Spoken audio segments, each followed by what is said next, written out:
कैसे हो चैंपियंस। इस क्लास में बात करते हैं BA BSc first year second semester mathematics के इंपॉर्टेंट मल्टीपल चॉइस क्वेश्चन के बारे में। तो आज हम बात करने वाले हैं पहले चैप्टर मैट्रिसेस के बारे में। ठीक है, देखो इस सीरीज के अंदर हम क्या करेंगे, हर चैप्टर के important multiple choice question discuss करेंगे। ठीक है, और एक बात याद रखना, अगर आपके कॉलेज और यूनिवर्सिटी में सेकेंड सेमेस्टर मैथमेटिक्स के अंदर matrices and differential equation and geometry चल रहा हो और आपका इस बार एग्जाम मल्टीपल चॉइस पैटर्न का हो, तभी इस सीरीज को कंटिन्यू करना है। ठीक है, अदरवाइज आप पहले अपना सिलेबस देख लेना। अगर आप यूपी के अंदर हो तो सभी कॉलेज यूनिवर्सिटी का सिलेबस सेम हो चुका है, तो आपको इसी सिलेबस को पढ़ना है, matrices and differential equation and geometry. ठीक है, तो चलिए स्टार्ट करते हैं। देखो हम क्लास कैसे चलाएंगे उसके बारे में बता देते हैं। अब इसके आगे हम जब भी बात करेंगे डायरेक्टली चैप्टर वाइज स्टार्ट कर देंगे। ठीक है, ये सब बेसिक बातें क्यों बता रहे हैं, क्योंकि पहले 2 चैप्टर में बताएंगे। ठीक है, इस चैप्टर में और रैंक ऑफ मैटर अगला जो चैप्टर है उसके अंदर भी बताएंगे कि हम क्लास कैसे चलाने वाले हैं। तो देखो यार, हम पहले क्या करेंगे, आपको क्वेश्चन दे देंगे, आप उनको सॉल्व करना, उनका आंसर हम डिस्क्रिप्शन में रिटन फॉर्म के अंदर दे देंगे कि पहले ऑप्शन का ये सही है, दूसरे का ये सही है।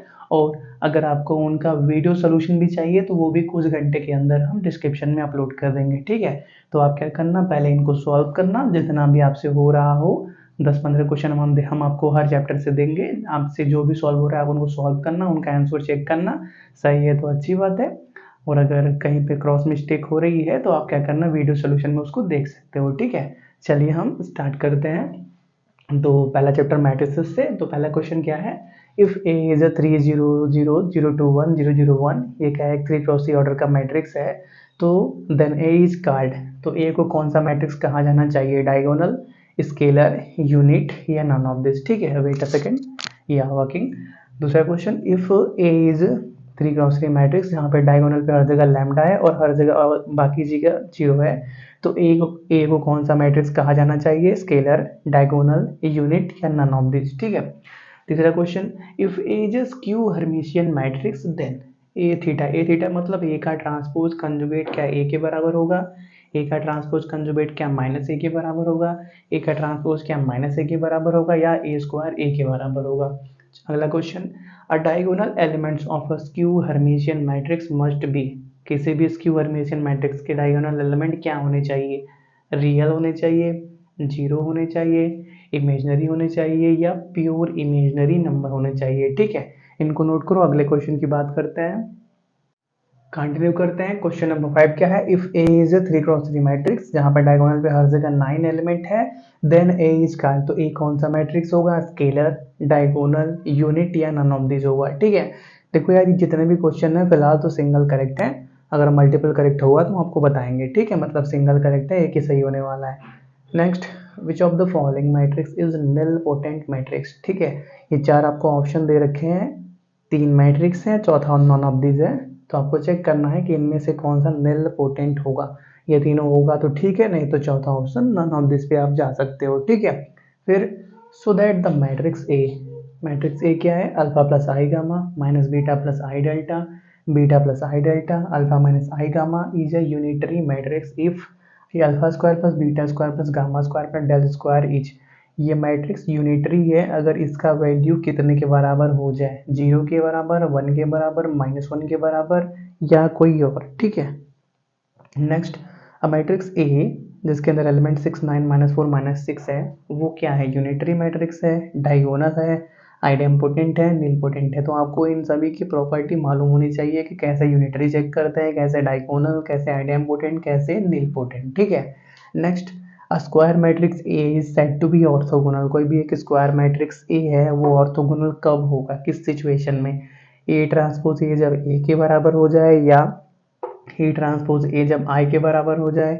या ए ट्रांसपोज ए 0 के बराबर हो जाए, या ए ट्रांसपोज ए स्क्वायर के बराबर हो जाए। ठीक है, इनको नोट करो। अगले क्वेश्चन की बात करते हैं, if A is a h g h b f g f c एक 3 क्रॉस 3 ऑर्डर का मैट्रिक्स है, तो ए मैट्रिक्स क्या हो सकता है, ऑर्थोगोनल, सिमेट्रिक, स्केलर या कोई नहीं, नन ऑफ दिस। ठीक है, अगला क्वेश्चन, द मैट्रिक्स ए जिसके अंदर क्या क्या है, 1 0 0 1, ये 2 क्रॉस 2 ऑर्डर का मैट्रिक्स है, ये कैसा है, आइडेम्पोटेंट मैट्रिक्स है, इनवॉल्यूटरी मैट्रिक्स है, निलपोटेंट मैट्रिक्स है या यूनिटरी मैट्रिक्स है। ठीक है, फिर question number 12, if A is A n cross n square matrix, अगर ये क्या है, कोई भी एक n क्रॉस n ऑर्डर का स्क्वायर मैट्रिक्स है, तो उस सिचुएशन में डिटर्मिनेंट ऑफ एडजॉइन ऑफ ए क्या a के बराबर होगा, या डिटर्मिनेंट ऑफ a के पावर n के बराबर होगा, या डिटर्मिनेंट ऑफ a के पावर n प्लस 1 के बराबर होगा, या डिटर्मिनेंट ऑफ a के पावर n माइनस 1 के बराबर होगा। देखो यार, इसके बारे में आपको बताना है। फिर अगला question, every diagonal elements of a skew symmetric matrix is unity, zero, non zero या purely imaginary. Skew symmetric matrix का डायगोनल का हर एलिमेंट कैसा होता है। Next, the necessary and sufficient condition for a matrix to be invertible is that it is, कोई भी matrix है उसके लिए इन्वर्टिबल होने का सबसे नेसेसरी और सफिशिएंट कंडीशन क्या है कि वो मैट्रिक्स सिंगुलर होना चाहिए, नॉन सिंगुलर होना चाहिए, जीरो मैट्रिक्स होना चाहिए, या कुछ नहीं होना चाहिए। ठीक है। अगला क्वेश्चन, अब मैट्रिक्स ए जिसके अंदर एलिमेंट क्या क्या है, A B square minus A square minus A B is nilpotent of index.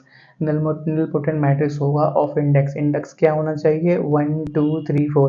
तो निल पोटेंट बोल दिया, तो निल पोटेंट के प्रॉपर्टी लगा के इंडेक्स फाइंड करना है। ठीक है, चलिए इस क्लास में यहीं पे रोकते हैं। अब अगले क्लास में हम अगले कुछ चैप्टर की बात करेंगे। ठीक है, इसका आंसर जल्दी आपको डिस्क्रिप्शन में मिल जाएगा।